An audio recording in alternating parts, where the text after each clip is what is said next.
was never planning to be an artist. And, you know, I left school. I did a YTS training scheme doing car body repair because Dad wanted me to work at the garage, and you know, it's fine. I'd kind of grown up on the scrapyard, so I was dismantling cars from very young, and I worked in that environment from very young. So I knew cars, and I knew body work, and I knew dismantling.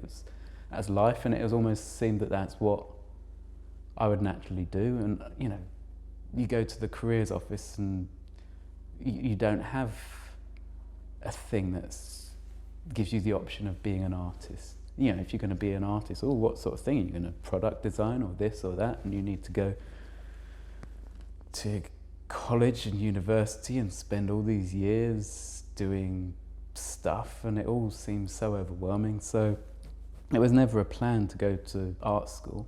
I was going to do an apprenticeship, but it was just that I was in my apprenticeship and it was horrible and I was miserable, and my mum said, well, you're living at home, so you know, you do the art thing, why not try it? And Mum was right. She said, if you don't just have a go now, then you know, life gets complicated and you're not gonna have the chance.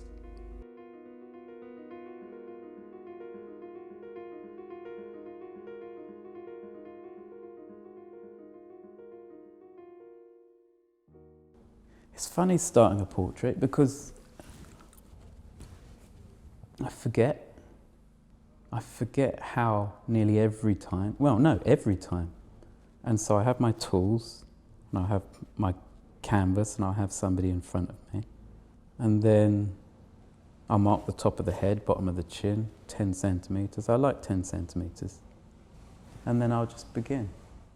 Portraiture, landscape, still life. Yeah, it's kind of a way of, I don't know, galleries and editors defining things so that they can be sold to the public. But from the point of view of the maker, I mean, you're using the same equipment. Whether you're looking at a block of cheese or whether you're looking at somebody's face, you're just looking. It's not that different. You know, to look into anybody's face, you know, to look somebody in the eyes.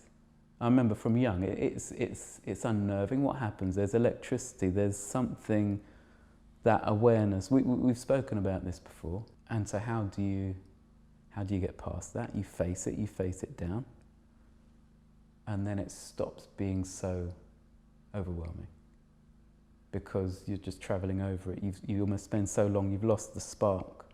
You're looking deeper and deeper to try and find that thing that scares you. I guess I sometimes look at my paintings all together, and they do look grey, and I think, come on, we need to break this up. And then I do attempt to break it up, and then things aren't right, and then I'm balancing, and then I'm balancing again, and then at the time when I think, yes, I've got it, it's grey again. And I'm going to continue to fight it because I don't want to necessarily make grey paintings, but it does happen quite a lot. It was said that there wasn't going to be a lockdown. It was more society's responsibility to try to curb their behaviour, to try to control the virus. So in a sense, I thought this is going to be an interesting chapter. And so we were trying to just work within the guidelines and travel less, and I think it was exercise once a day. And so actually, okay, if we're going to exercise once a day, let's go a bit further to make sure that everybody gets enough exercise. So we're walking as a family, and we're exploring different routes, different paths. And so I was there as in the moment, so I was just picking spring flowers, and then I was painting them, and then I picked some more, and then I painted some more. And then the announcement came through on 23rd of March, I think it was, that we were going into lockdown. Yeah, it was intense. And drawing from life every day like that, because I don't draw with that intensity every day in my normal life. That was 90 days non-stop. And so after, say, the first week, you don't have to measure because my fingers just know. It's incredible how your powers sharpen when you're doing something every day like that. But then it's not healthy to do it every day, because the 90 days came to a natural end, and you do need to collapse. You do need the downtime. Yeah, you're running into burnout. I went from the 24th of March to, I think it's the 21st of June. So that was 90 days, and that was, yeah, nobody makes up these rules for me, but I make them up for myself, and it seemed clean and right. JOACHIM made a drawing. He drew this scene without the buildings in the background, but he drew this just on a piece of lined paper that big in his math book. So that is the composition. I haven't messed with it. We scaled it up, yeah, from that big to this big. And Ruben and JOACHIM painted it in. You know, this is all done with a roller. And then this was painted in and drawn, and they were just playing. We made stencils, lots of stencils. And he's turned up quite a few times. He's a finger puppet. A friend of mine, Betty, bought it for the kids, so from when they were about 3 years old. And we made out of felt. And I've just kept it, and I keep painting my three-eyed monster. He just seemed like a tragic fellow to finish the scene. You know, he's properly dumped.